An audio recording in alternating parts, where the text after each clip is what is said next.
L'observance, c'est le fait d'observer, c'est-à-dire le fait de respecter ce que le médecin a prescrit. C'est aussi le fait de le prendre à heure adaptée, au nombre de fois adapté sur la journée et pendant un temps adapté.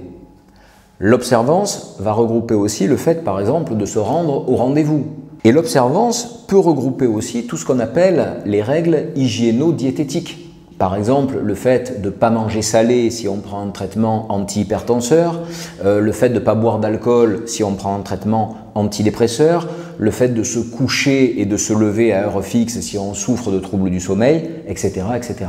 La plupart des études qui ont été faites montrent des résultats de bonne observance allant de 90% à moins de 5%.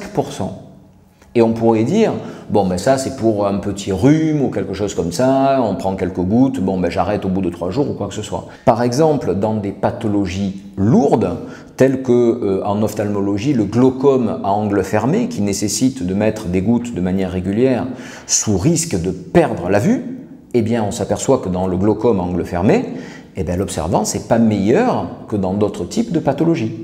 Un médicament qu'on va prescrire à une prise par jour, ça veut dire que sa durée d'action va être de 24 heures.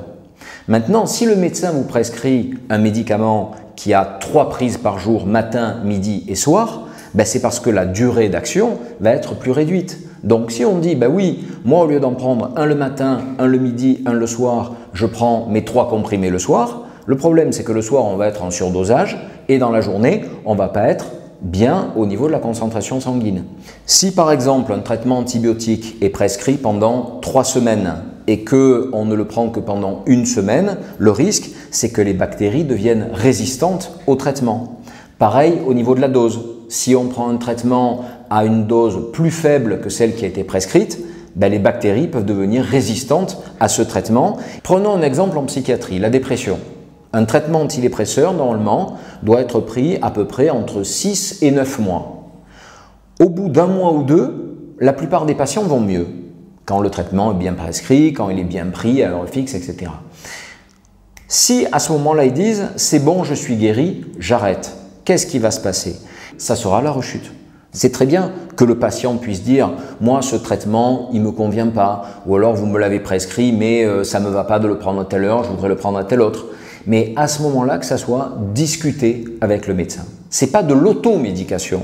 C'est la personne qui peut être capable, en fonction de comment elle se sent, d'adapter le traitement, d'adapter peut-être l'horaire de prise, d'adapter le dosage. Mais ça, c'est quelque chose qui doit être discuté avec le médecin.